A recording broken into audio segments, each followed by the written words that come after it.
I'm looking at an interesting story. What are you looking at there? Let's hear it. Engineers are investigating NASA Voyager 1 telemetry data. I saw a little something on this last night. Yeah. And it seems sort of spooky. It is. The way they explained it, it's operating normally, receiving and executing commands from Earth, along with gathering and returning science data. But readouts from the probe's attitude, articulation, and control system don't reflect what's actually happening on board. So they're trying to figure out. What's it do? Is it going somewhere we don't want it to go, or what's the story here? I'm there. No, it's going where it's. Is it malfunctioning? No, but they're wondering why the data is appearing to just be randomly generated that they're getting, and doesn't reflect any possible state that the AACCS. The computer system be in, right? You're dealing with basically a 45-year-old computer system. It is a 45-year-old, yeah. But it's basically and solid it's still state, working, right? and it only has a few commands that it's supposed to execute. But it's just generating random shit now. Yeah, it hasn't triggered any onboard fault protection systems, which are designed to put the spacecraft into safe mode. Which I think didn't that happen once before? It did. I think it's been in safe mode before. A state where only essential operations are carried out, giving engineers time to diagnose an issue. Yeah, they diagnosed it and fixed it. Right. Voyager 1 basically by rebooting it. Yeah. Yeah, and here they say it hasn't weakened, which suggests the high gain antenna remains in its prescribed orientation with Earth. But it's got a bug. It's randomly generating. I think I know what's going on here. There's an alien out there messing with it. I don't think it's that. No? I don't think it's that at all. Time-space continuum? No, I don't think that's it either. No? I think Voyager is transitioning into V-ger. Was that a documentary made about the future? In 1977? No. 76? That was that before Star? Wasn't before Star Wars, was it? I think it was pretty close. You might want to look that up. Which one was? What was the title of that one? The motion, Voyager? No, the motion picture. That was the first one. That was the first one. Okay. With that really long and involved sequence when they go into it. Star Trek: The Motion Picture, which was like 7 or 8 years after the original series. Yeah. Back when they had the uniforms with the belt buckle with no belt. It was really bizarre. Holy crap, you're right. When was it? 79. So it was after Star Wars. It was after Star Wars, but I for some reason. Only a couple of years after Star Wars. Yeah, 2 years. Yeah. So that's right around the time The Empire Strikes Back happened, I think. Wow, man. So, and that whole thing with V-ger. Oh. And V-ger had been traveling around the universe collecting knowledge about other civilizations and built itself this whole thing, but it had this weird code and this weird language that, remember, Spock tried to mind meld with, and it effed him up. It's showing. What is? At the Malco Paradiso. Oh yeah. This Sunday. Cool. On the big screen. At 3:00, far out. You can go see it. Yeah. It's not a bad film. No, it's not as good as film. It's not as good as The Wrath of Khan, but But that first film, it's weird. It's almost like 2001-ish weird. It's kind of dystopian, and it is. Yeah, it's an artistic piece for sure. And Kirstie Alley's in it. Yes, that was the first time I saw her. She's in the second one. And that's exactly. That's what I meant. No, there was that woman from India that was the bald woman. Yes, that's who I was thinking of. Who shortly after that film, she got in a massive car wreck, and then she got cancer, and then she died. Oh, really? I can't remember her name. Wow. Yeah. Well, cool. It's showing on the big screen. That's kind of neat. That is kind of neat. We talked a little bit about, speaking about that. The Fifth Element is going to be on big screens. Coming soon. The 25th anniversary. 25th anniversary. Gosh, 25 years. I know, man. And it's been remastered. Mastered, yeah. 4K. It's in 4K, which it was already pretty well shot. It's such a fun film. I couldn't believe Maddox hadn't seen it. Oh, I know, man. Out of all the films. It's a great, and he's a science fiction fan. And it's kind of a dark comedy. It completely is a dark comedy. Well, it's got some pretty... there's some... You're right, there's some lighthearted the dude that comedy, tries to rob Willis's apartment when he's looking through the peephole. Oh, yeah. And he opens the door, and it's the guy with the sign, with the picture of the hallway on his head, and he doesn't know how to load the gun. Oh, it's hilarious. Yeah. And he does that weird little dance. And that whole thing about his mother, and of course, Ruby Rod.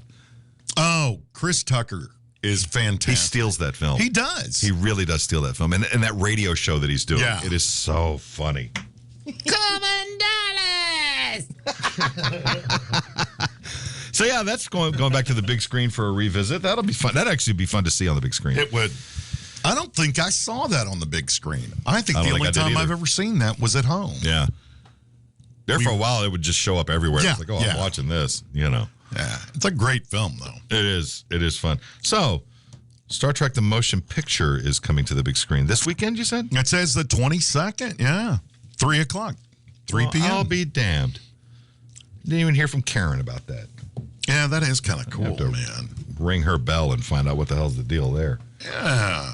But that's what's going on with Voyager, you see. It's becoming sentient, and it's learning its own new language, and it's sending stuff back home, and it's expecting an answer. Because if you remember in V-ger, not in V-ger, but in the motion picture, And V-ger. the whole point was that it was trying to find its maker. Remember that? That's right. And it was on its way back to Earth, and if the maker didn't respond to its language, it was going to destroy Earth. Or assimilate. It was sort of the beginning of the Borg, really. Right. And they found a way around that by having the new captain of the Enterprise, I can't think of that guy's name, and then the bald chick, they were in it, they were a couple, and then they joined together and became part of that machine, and it satisfied what that machine was looking for by having a human being incorporate. I don't remember that. That was sort of the point of the story. Spoiler alert, it ends with a bang.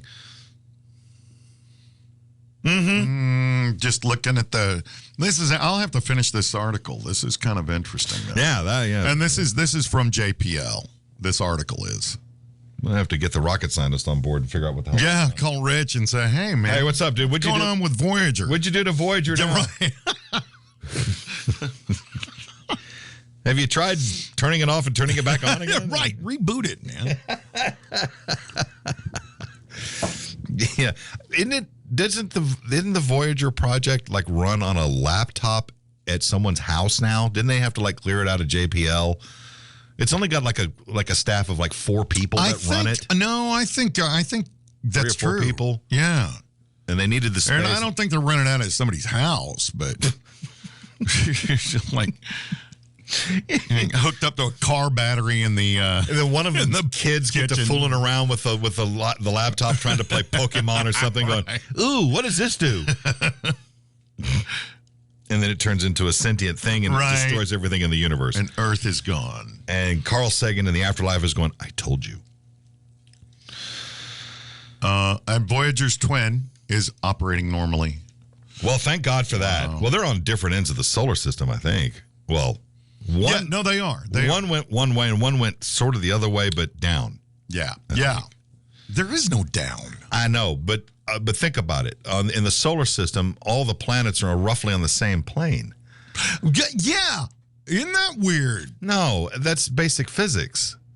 Because of the motion of the planets in the orbit of the sun, because the sun's gravitational pull, nothing goes around the other way because there's no really orbit around the poles. It goes around the equator. Okay. That's kind of how Explain that works. atoms.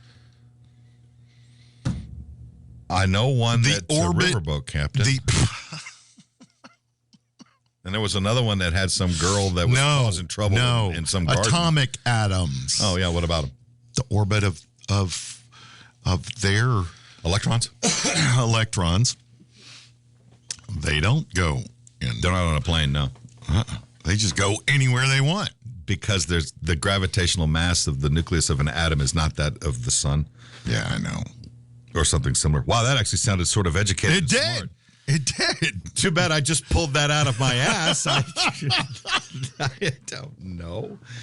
I don't know.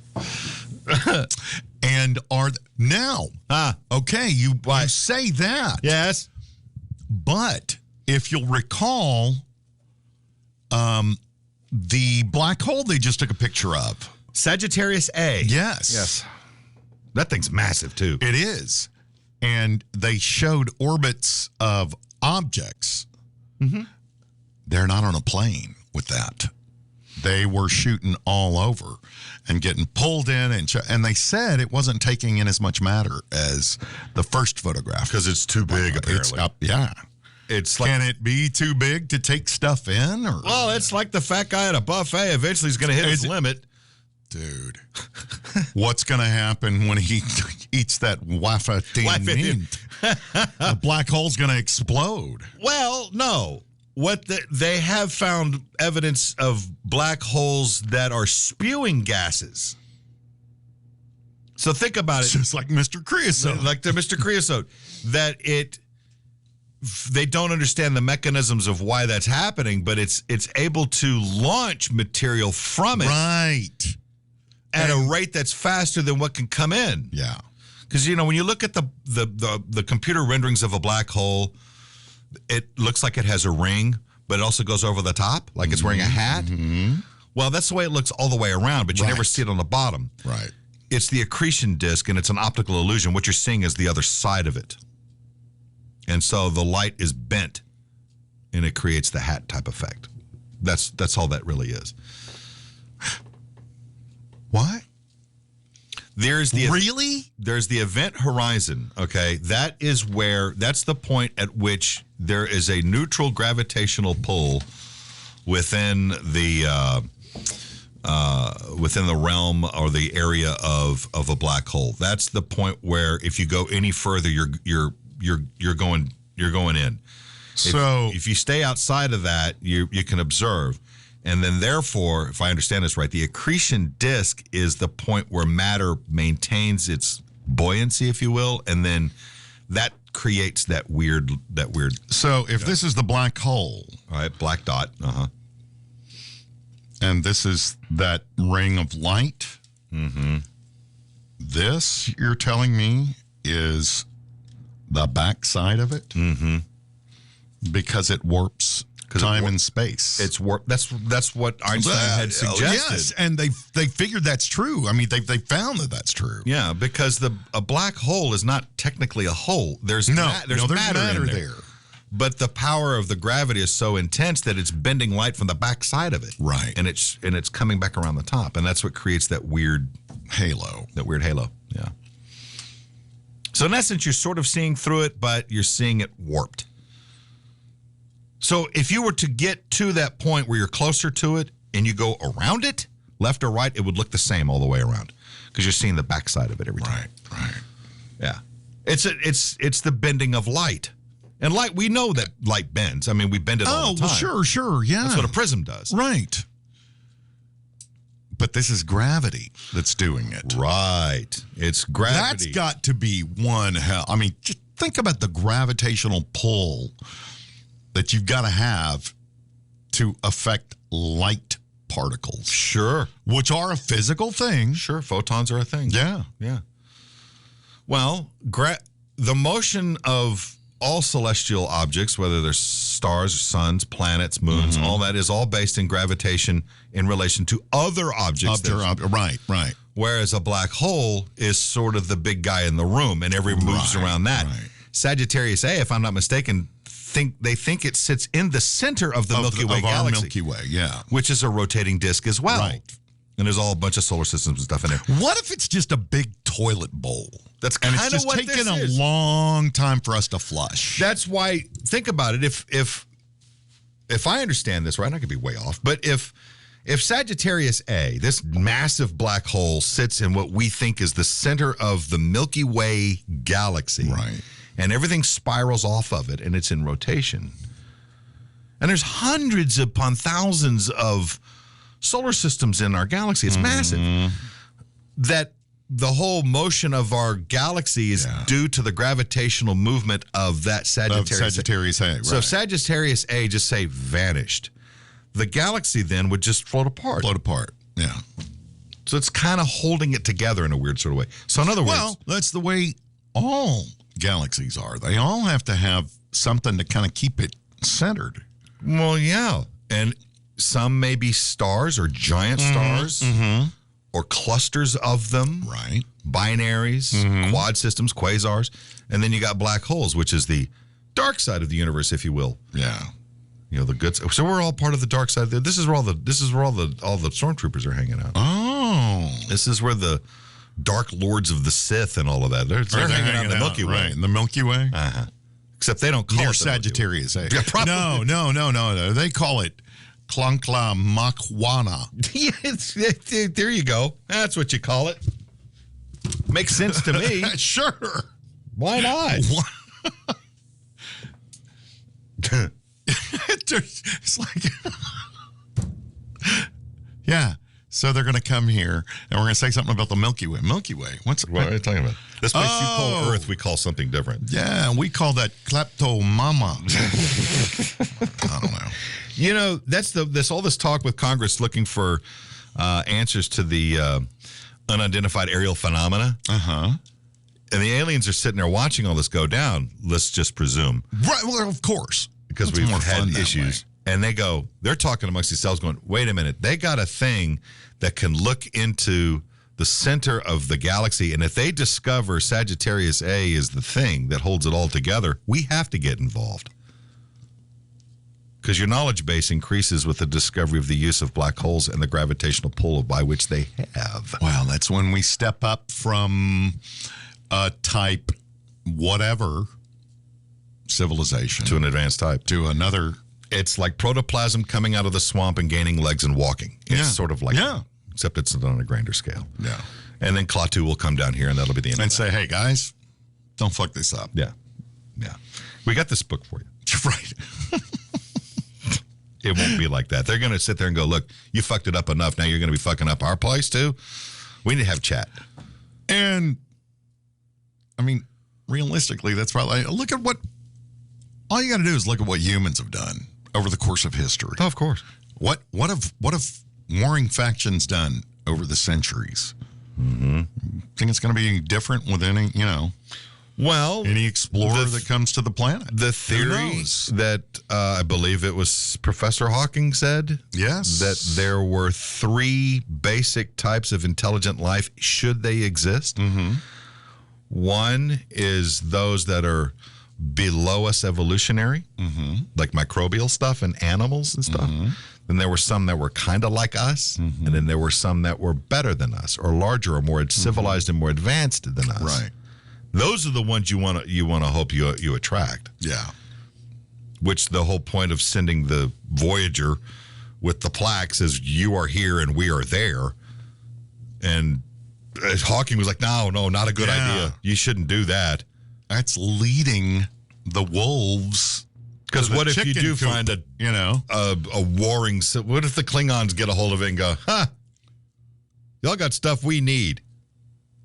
Or what about like the bad guy from Galaxy Quest? He was nasty. He was nasty. He was a mean son. He was also kind of stupid too. But well, yeah, but he was mean. Yeah, he was ruthless. He was ruthless. Yeah.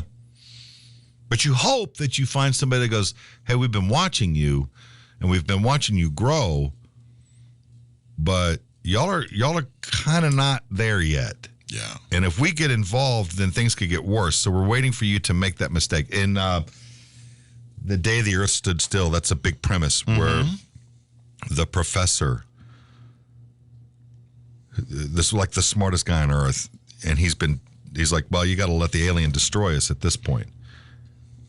Because we are so far gone as a society. And this other guy says, no, wait a minute. Humans have this really weird ability, and no other creature does this.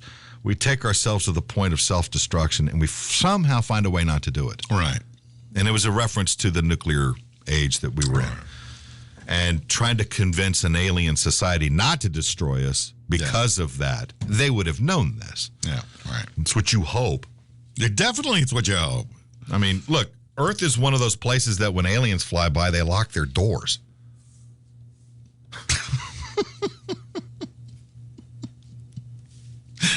They won't even throw change out the window. You know, teenagers are zipping around the solar system going, okay, y'all go anywhere. Hey, stay away from Stay away from that planet over there. That third one from that star. Stay away from that one. No. Oh, but they like probing.